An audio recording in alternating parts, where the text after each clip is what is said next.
Why can't we let go of things who have let go of us?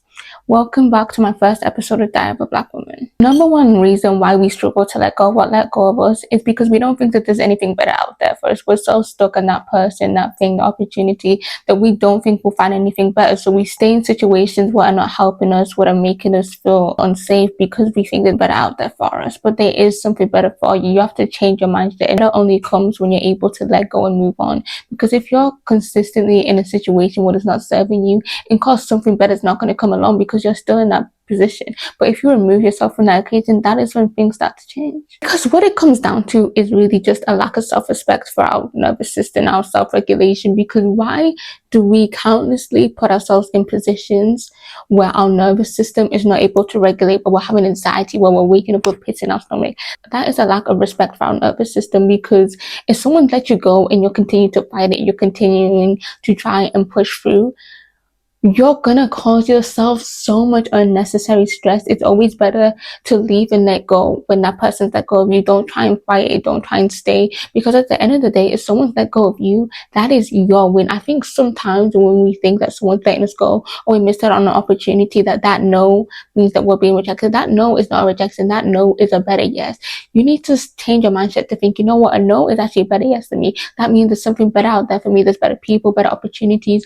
But if we're always so stuck on the fact on that person and that opportunity, we're never going to be able to experience something good. Because one of the things that I love to say is that we don't even know what good is yet. We don't know what a good partner is. We don't know what a good job is. We don't know what anything is good. We don't know what is good yet, because obviously if you're watching this, you're probably young, probably someone like 18 to 25. Like, we have no idea what good is yet. So putting all of our expectations onto that one thing is making us small-minded, and it's making us put ourselves in this hole of thinking, oh, you can't do any better. Well, if you think you can't do anything better, guess what? You're not going to do it any better, because that's what you've decided in your head. It all comes down to like the decisions that we make in our head, because like our minds, the things that we say to ourselves, like we are the first people to hear what we say. That has power, that has authority. And if you keep on speaking negatively and thinking that, you're never going to see better, and you're never going to see change. And it also sometimes just comes down to the fact that we are comfortable. We are comfortable in that position. We're used to that treatment, so we don't think that we have to move because we're comfortable. And a lot of people do not want to be uncomfortable. A lot of people hate that fact. But sometimes it's better to be uncomfortable and find your own peace and find your own thing, instead of trying to mend and trying to fix and trying to gravel towards something what isn't working. If something is not working, you best to let that go. I'm not even being funny, because I think the way, and sometimes it takes a long time to learn this lesson. I'm not even gonna hold you, because this is my second time being in a position where someone has let me go first, and then I try and spin back the block and I try and fix it, and then I end up realizing, oh wait, I should have let you go the first time. Because why am I holding on to something when you already let me go? You already wrote me off. If someone writes you off, if something has written you off, that is your sign to step away and put it back. Put it back, because you gotta leave people where they want to be. You gotta, yeah, they may regret you. They may want you still. No. But since they let you go, you better let that shit go. Unless they come back to you. But even then, like, why would you want to go back to someone who let you go? No. We don't do that over here. Because like I was comfortable in that position. Like, I'm not gonna hold you. I was comfortable. I knew that person. I don't like any new people. You know what I mean? I don't like new people. New people is crazy. New people is scary. But I knew if I stayed in that position, it's only gonna hurt me, and it's better to meet new people, to let new opportunities come, than to stay in a position what is actively making me go insane. Because when someone don't want you, an opportunity don't want you, trust me, you will learn that lesson 1,000 times until it clicks in that frontal lobe, that person is not the one for you. Okay, I'm sorry, girl. I hate to be the one to say it to you. Now we're gonna go into how to let go of you. Number one is to sever all ties. And I hate when people say this, because I'd be like, but what if they need me? Like, what if they let you go? How are you going to stay hoping when they probably moved on to the next person? They moved on to the next opportunity. No. You need to sever all ties. I don't care if you have to mute them, remove them, block them. Because I don't want you checking no profiles. I don't want you like looking and seeing what they. No. You need to be focused on yourself. I can't lie to you. If you're so busy checking up on them, seeing what they're doing, you're putting in all this energy into someone who's not putting energy back into you. You're gonna drain yourself, and you're gonna be like, okay, what the hell is this like? And you're gonna grow resentment towards them because you're pouring in all this effort and they ain't doing none of that. You need to sever all ties, because that's when your peace could. Because when you know that like someone can't reach out to you no more, that someone doesn't have access to you, like you can't let anyone just have access to you. Some of you guys let anyone just have access to you, and that's why you find yourselves in the positions that you find yourselves in, because they're not supposed to have access to you, especially if they let you go and then you allow them to come back wishy-washy whenever they want to. Knock that. Understand me? You have to remind yourself what you really want. I literally have like a notion of like all the vision that I want for my entire life. It's very detailed. I have family, friends, relationship, partners, careers, everything. And when something doesn't start to feel right, I go back to that vision. I'm like, okay, this is what I wanted. Is this situation what I wrote down? And if it's not what I wrote down, out of there. Because you have to remember what you want. Because we all have an idealized version of what we want. And you have to chase after that. You shouldn't be in a situation that you never wanted to be in the first place. If it doesn't align to the vision that you had for your life, what are you still doing there?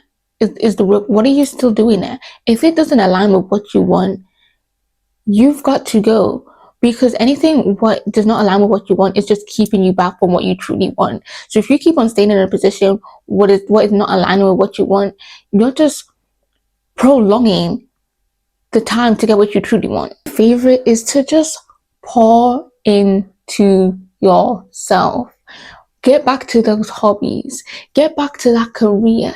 Get back to that dream and that vision. I think a lot of the times when we are like trying to let someone go, we get so consumed in that person and that opportunity that we forget about us. We forget about what we were trying to do, what we were doing before them, because you were doing something before them. You need to get back to doing that. You need to get back into pouring yourself.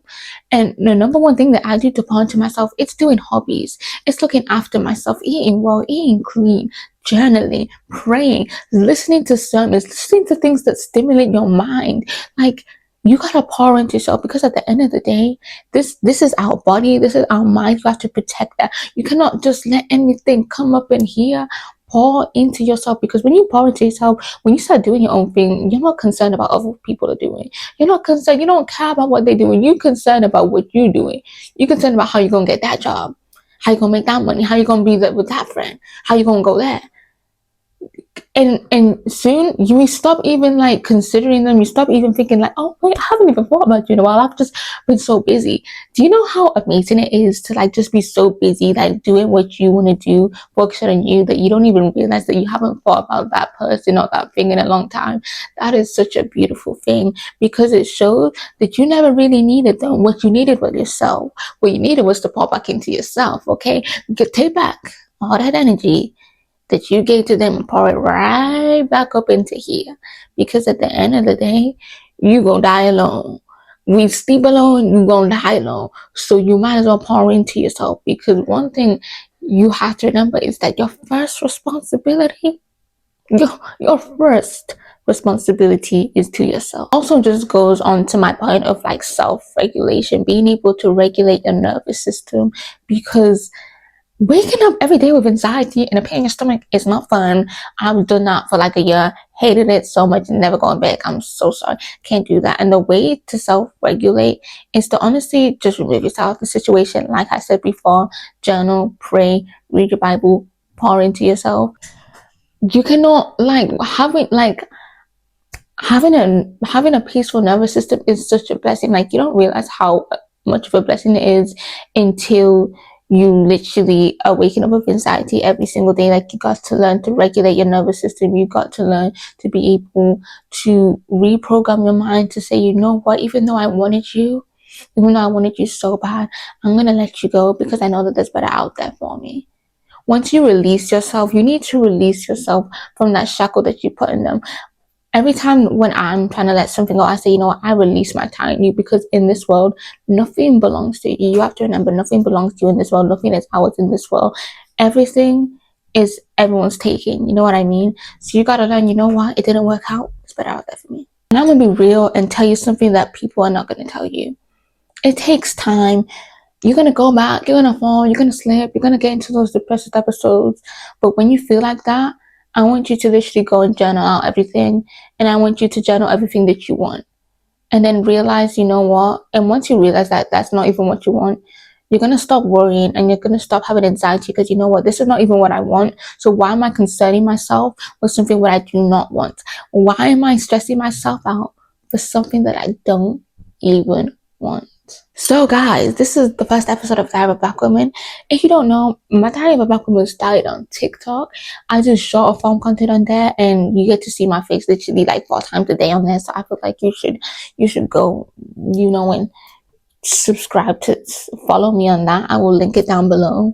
And honestly, I think this is a perfect episode to start the Diary of a Black Woman, because this is one of the things that I've been journaling a lot lately, just thinking about, you know, letting go, moving on, trying to do better by myself, because a lot of the times we're stuck and we're feeling complacent is because we haven't let go of things or let go of us. We haven't let go of things that have moved on from us, and we're still stuck in that same position. But just knowing that you can literally choose to wake up and be like, you know what, I can do better. I deserve better. You may not like truly believe it, but just say it to yourself out loud. I deserve better. I can do better. And I will see you in another episode of Diary of a Black Woman.